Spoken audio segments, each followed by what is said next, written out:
진행이 됐더라면 일본에서 올림픽이 개최되었을 것입니다. 그러나 코로나로 인해서 올림픽 역사상 처음으로 연기가 되었습니다. 올림픽에는 하계올림픽, 동계올림픽이 있고 그 같은 기간에 이어서 패럴림픽이라고 하는 장애인 올림픽이 열리게 됩니다. 그리고 또 하나의 올림픽이 있는데 우리가 알고 있는 올림픽 열리기 1년 전에 스페셜 올림픽이라고 해서 발달 장애인들을 위한 올림픽이 4년에 한 번씩 열립니다. 올림픽은 경쟁에서 우승하는 것, 메달을 목에 거는 것을 목표로 합니다. 그래서 올림픽의 구호는 더 빨리, 더 높이, 더 힘차게입니다. 다른 선수보다 더 빨리 뛴 선수에게, 그리고 더 높이 뛴 선수에게 또 더 힘을 써서 가장 좋은 기록을 낸 선수에게 메달을 수여하기 때문입니다. 시애틀에서 스페셜 올림픽이 열릴 때 있었던 일입니다. 9명의 선수가 100m 경기에 출전을 해서 출발선상에 서 있었습니다. 이들은 정신장애나 지체장애를 가진 사람들이었습니다. 드디어 출발을 알리는 총성이 울렸고 이 9명의 선수는 동시에 뛰어나갔습니다. 그런데 얼마 가지 못해서 그만 한 선수가 발에 걸려 넘어졌습니다. 그리고는 얼마나 속상했는지 울기 시작했습니다. 그런데 이 울음소리를 들은 나머지 8명의 선수가 열심히 뛰어가다가 한 명 한 명 뒤로 돌아서서 그 넘어진 선수에게 다가온 것입니다. 다훈 증후군이 있는 한 여자 선수가 몸을 굽히더니 넘어져 있는 선수의 그 아픈 다리에 입을 맞춰주면서 이렇게 말했습니다. 이렇게 하면 훨씬 나을 거야.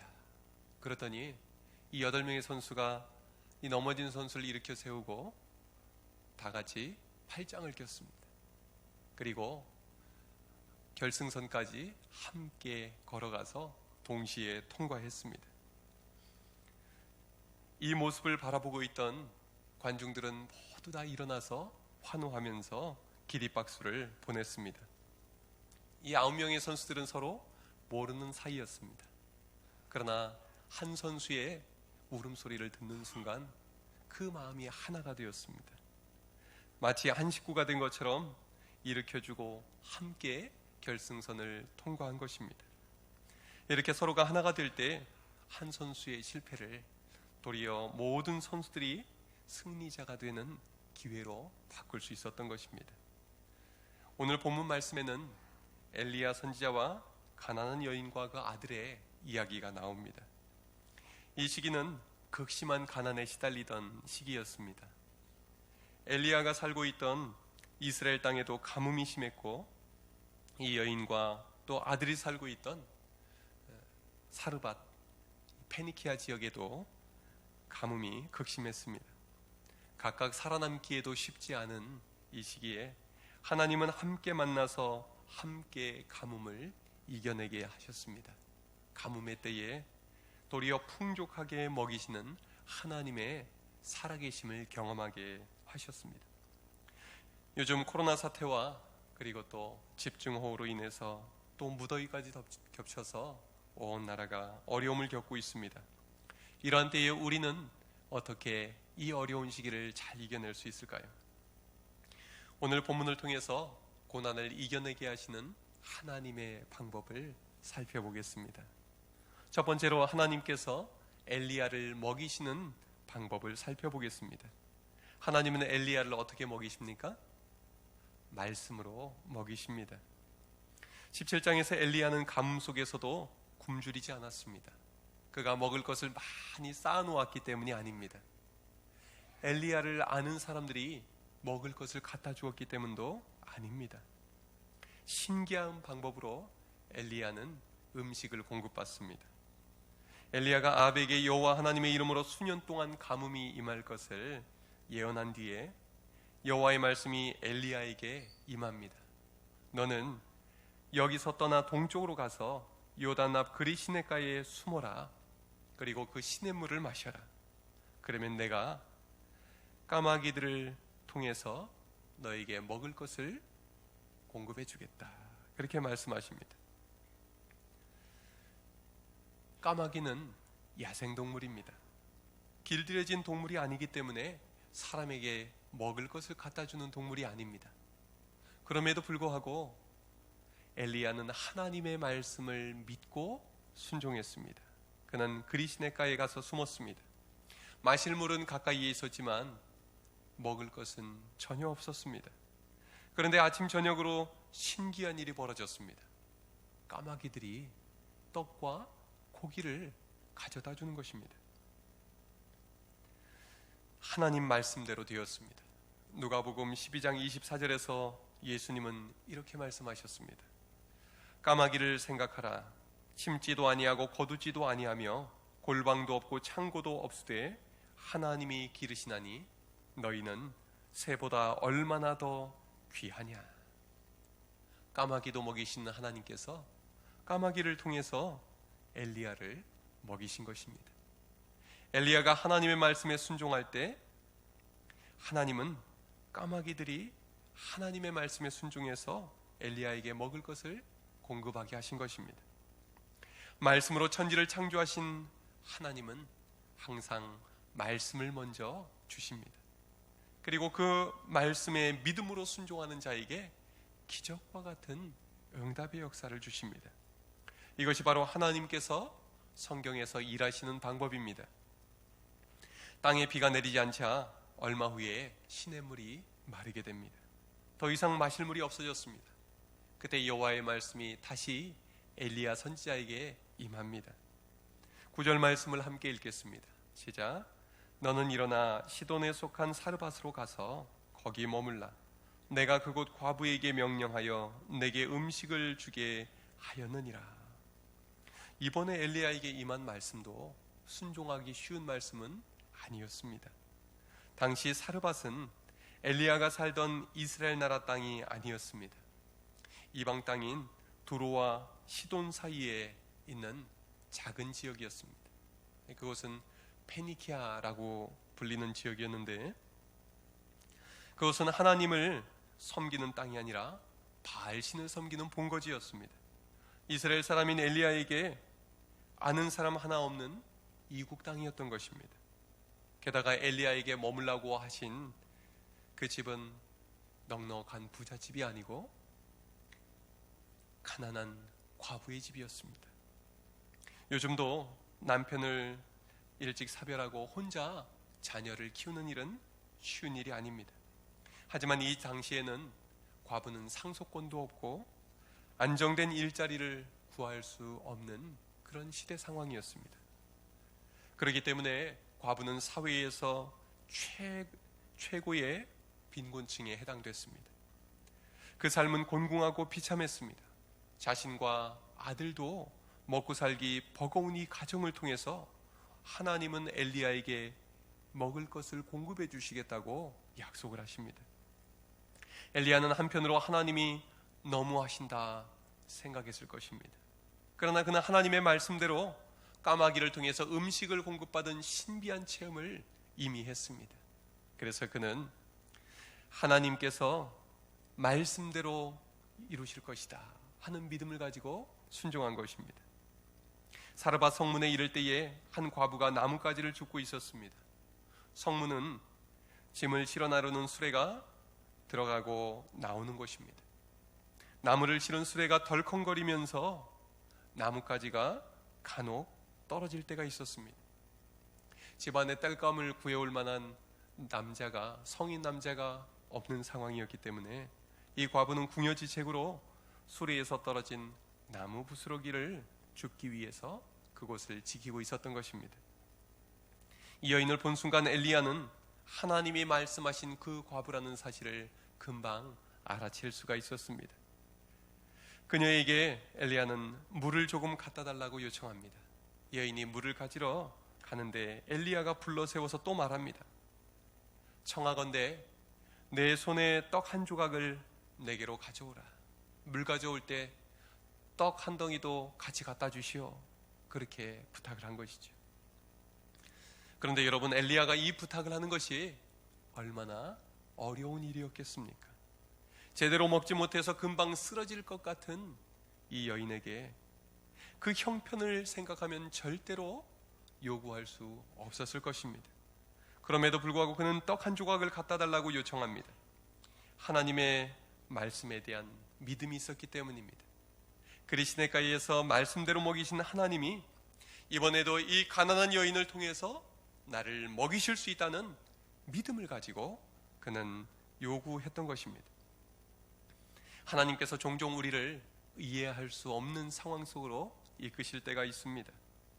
하나님은 엘리야를 의지할 사람 하나 없는 이방 땅으로 이끄셨습니다. 그 중에서도 가장 작은 마을, 그 마을에 가장 가난한 여인에게로 인도하셨습니다. 사르밧 여인은 엘리야가 의지할 만한 대상이 아니었습니다. 도리어 자기가 도와줘야 할 딱한 형편의 여인이었습니다. 현실은 엘리야도 그 과부도 과부의 아들도 모두 도움이 절박한 사람들이었습니다. 놀라운 사실은 스스로의 힘으로 살아가기 어려운 이들을 하나님은 만나게 하셨고 또 그들 가운데에서 하나님의 살아계심을 나타내셨다는 것입니다. 내 힘으로 아무것도 할 수 없는 그 상황이 바로 하나님께서 놀랍게 일하실 수 있는 최적의 상황임을 믿으시기를 바랍니다. 내 힘으로 할 수 있고 나를 도울 만한 사람들이 내 곁에 있을 때는 하나님의 전능하신 능력을 경험하기 어렵습니다. 여러분, 지금 여러분의 힘으로 해결할 수 없는 문제 때문에 힘들어하는 분들은 안 계십니까? 그렇다면 바로 지금이 살아계신 하나님의 능력을 경험할 수 있는 가장 좋은 기회임을 믿으시기를 바랍니다. 우리에게는 답이 없지만 하나님께는 답이 있습니다. 다음으로 사르밧 과부의 반응을 살펴보겠습니다. 엘리야가 사르밧 과부에게 먹을 것을 달라고 요청했을 때 이 여인은 어떻게 반응합니까? 우리 12절을 함께 읽겠습니다. 시작. 그가 이르되 당신의 하나님 여호와께서 살아계심을 두고 맹세하노니 나는 떡이 없고 다만 통에 가루 한 움큼과 병에 기름 조금뿐이라. 내가 나뭇가지들을 주워다가 나와 내 아들을 위하여 음식을 만들어 먹고 그 후에는 죽으리라. 이 여인은 가뭄 때문에 더 이상 먹을 것을 구할 수가 없었습니다. 통에 가루 한 움큼과 병에 기름 조금 남은 것이 전부였습니다. 이제 성문에 떨어져 있는 나뭇가지를 주워다가 마지막 음식을 만들어 먹고 그 다음부터는 아들과 죽음을 기다리기로 생각하고 있었습니다. 아들과 함께 굶어 죽을 생각을 하는 이 여인의 마음은 얼마나 아팠겠습니까?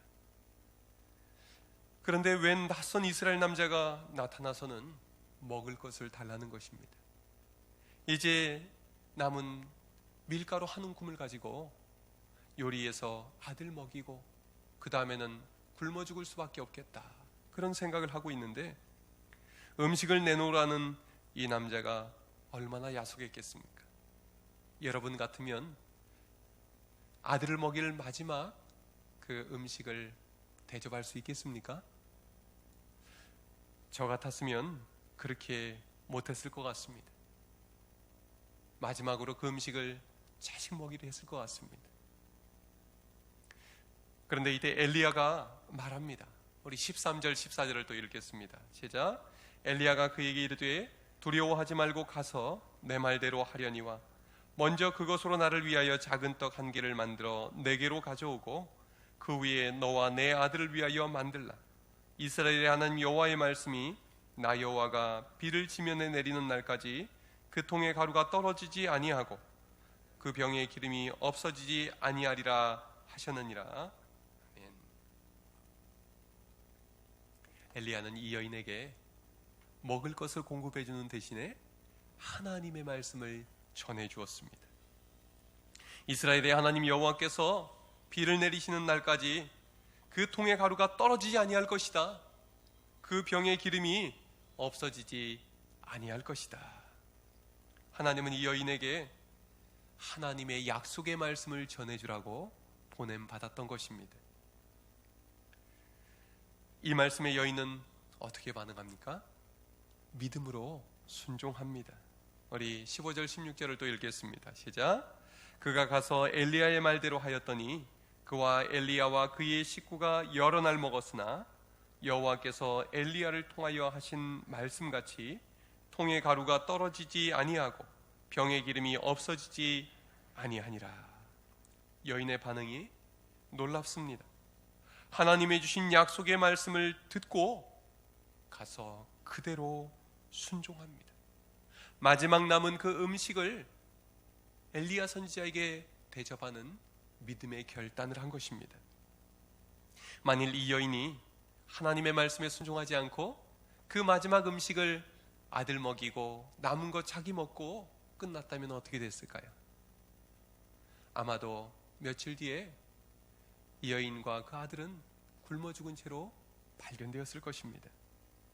그러나 이 여인은 믿음의 결단을 내렸습니다.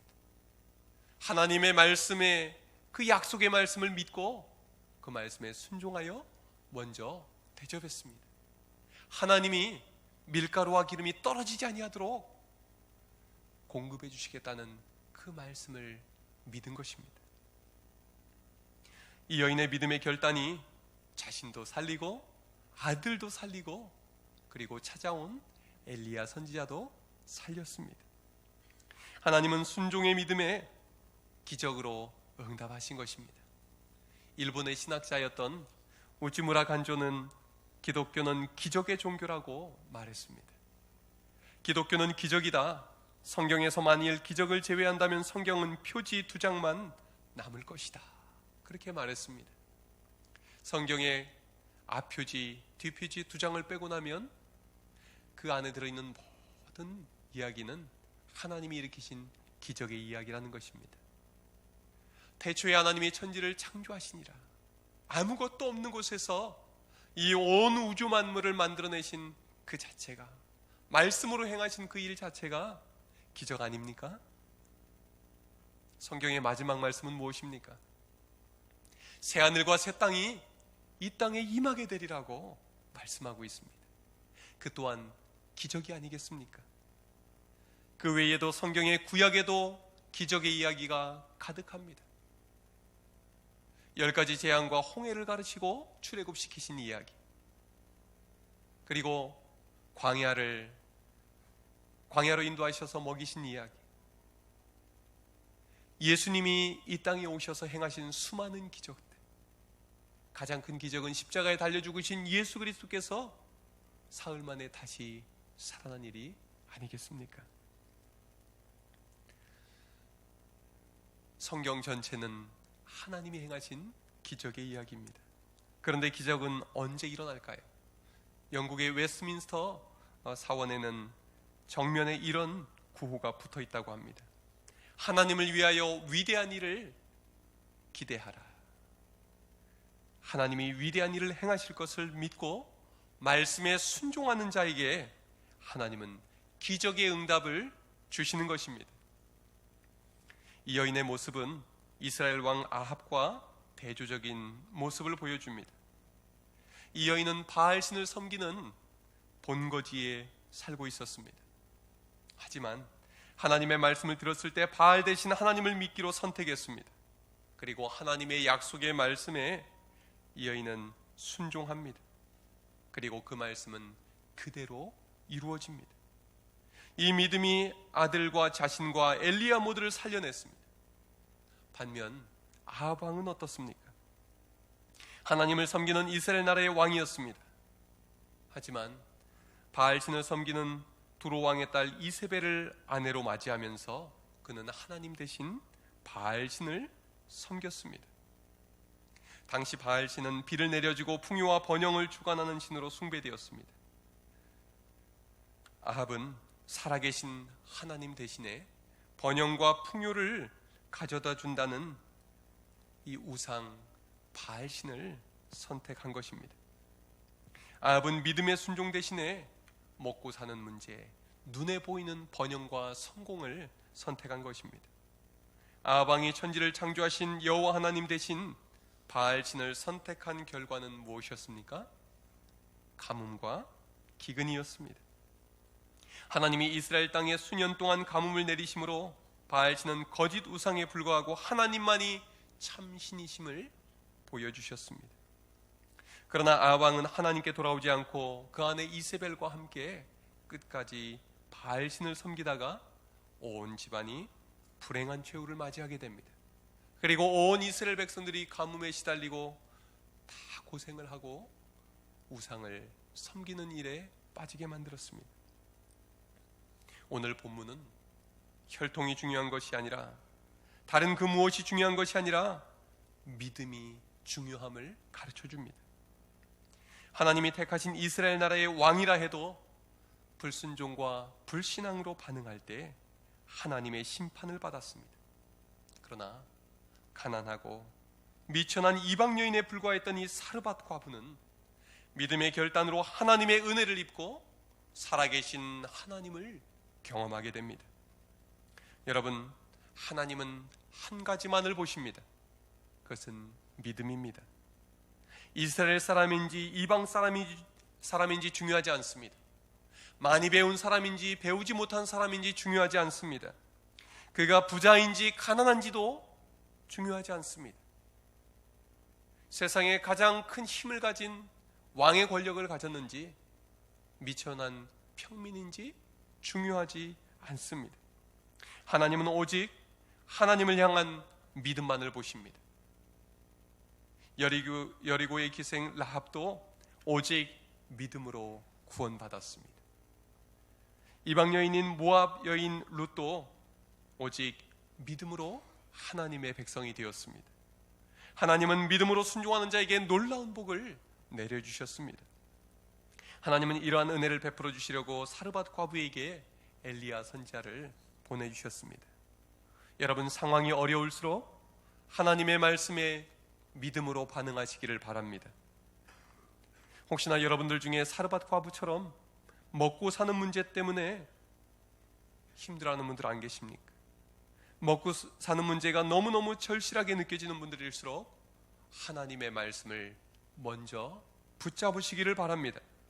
먼저 하나님의 나라와 하나님의 의를 구하는 자에게, 믿음을 결단을 내리는 자에게 하나님은 그냥 굶도록 내버려 두지 않으십니다.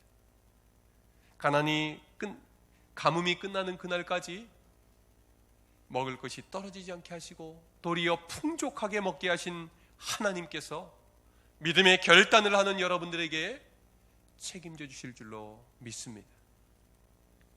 마지막으로 하나님께서 어려움을 이겨내게 하신 비결은 무엇입니까? 믿음 안에서 한 식구가 되게 해주셨습니다. 우리 15절 16절을 다시 한번 읽겠습니다. 시작. 그가 가서 엘리야의 말대로 하였더니 그와 엘리야와 그의 식구가 여러 날 먹었으나 여호와께서 엘리야를 통하여 하신 말씀같이 통의 가루가 떨어지지 아니하고 병의 기름이 없어지지 아니하니라. 여기 말씀을 보니까 그와 엘리야와 그의 식구가 여러 날 먹었으나 통의 가루와 기름이 떨어지지 아니했다고 말씀하고 있습니다. 히브리어 원문에서 이 내용은 이렇게 되어 있습니다. 그와 그녀와 그녀의 집안이 여러 날 먹었으나 기름과 밀가루가 떨어지지 아니했다고 기록이 되어 있습니다. 여기서 보면 그의 식구라는 표현이 나오지요. 우리는 가족이라고도 하고 식구라고도 하는 말을 병행해서 씁니다. 그런데 식구가 무슨 의미입니까? 같이 밥 먹는 사이입니다.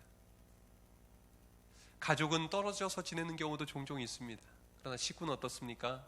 함께 밥 먹는 사람들을 식구라고 말하는 것이죠. 하나님은 가장 어려운 때에 엘리야와 이 과부와 그의 아들을 한 식구로 만나게 해주셨습니다. 엘리야는 그녀에게 영의 양식인 말씀을 공급해 주었습니다. 그녀는 엘리야에게 육의 양식을 공급해 주었습니다. 하나님은 가장 어려운 시기에 엘리야와 사르밧 과부와 그의 아들을 믿음의 한 식구로 묶어주셔서 서로 도우며 살아남게 하셨습니다. 믿음의 공동체가 되게 하신 것입니다. 교회는 말씀으로 하나 된 공동체입니다. 교회는 세상의 다른 모임과 다릅니다. 놀러다니는 개모임도 아니고 동창회 모임도 아닙니다. 끼리끼리 몰려다니는 친목회 모임도 아닙니다. 우리는 예수 그리스도의 십자가 복음으로, 부활의 복음으로 거듭나서 믿음 안에서 한 식구가 된 사람들입니다. 어려운 시기일수록 믿음의 식구들이 더욱 중요합니다. 요즘 여러분들은 구역 식구들과 어떻게 지내고 계십니까? 서로 잘 연락하고 잘 챙기고 계십니까? 아니면 잘 모이지 못하면서 연락도 자주 못하고 지내지는 않으십니까? 우리 덕sun교회는 코로나 때문에 믿음이 약해지고 관계도 소원해지는 것이 아니라 더욱 믿음이 강해지고 서로를 끈끈하게 챙기는 믿음의 공동체, 믿음의 한 식구가 되기를 바랍니다. 여러분, 서로 연락하면서 무슨 이야기를 나누면 좋을까요? 잘 지냈냐? 별일 없냐? 안부도 물어야겠죠? 그러나 오늘 본문에 나오는 이 말씀처럼 서로 하나님이 주시는 말씀의 은혜를 나눌 수 있기를 바랍니다. 정말 힘들어하고 정말 그 마음이 암담한 상황에 있는 사람에게 가장 필요한 것은 무엇일까요? 하나님의 말씀의 빛이 필요합니다. 말씀의 능력이 필요합니다. 하나님의 말씀이 들어가면 믿음이 생깁니다. 말씀이 들어가면 믿음이 자랍니다. 말씀이 들어가면 힘을 얻고 용기를 얻고 희망을 얻게 됩니다. 여러분, 구역 식구들과 말씀을 나눌 수 있기를 바랍니다. 예배드리면서 받았던 은혜도 나누시고, 내가 성경을 읽으면서 하나님 나에게 주신 귀한 은혜의 말씀이 있으면 우리 구역 식구들과 카톡이든 문자든 전화 통화를 하면서든 서로 말씀의 은혜를 나누십시오. 엘리야는 자신이 나눈 그 말씀으로 이 여인과 그 아들을 살려냈습니다. 그런데 놀랍게도 그 여인을 통해서 하나님은 엘리야가 공급받게 하셨습니다. 자신이 전한 그 말씀으로 인해서 여인도 그녀의 아들도 살려냈을 뿐만 아니라 자기 자신도 살아갈 수 있었던 것입니다. 우리가 말씀을 나누면, 우리가 말씀을 나누는 그 사람도 살리고 또한 우리도 영적으로 살아나게 되는 것입니다. 이 어려운 시기를 지나면서 여러분, 말씀으로 승리하시기를 바랍니다. 서로 말씀으로 세워주시기를 바랍니다. 말씀으로 붙잡아 줄 때 하나님은 우리가 믿음 안에서 한 식구가 되어서 이 어려운 시기를 통해서 도리어 살아계신 하나님을 경험하고 더욱더 힘있게 일어나게 해주실 줄로 믿습니다. 기도하겠습니다.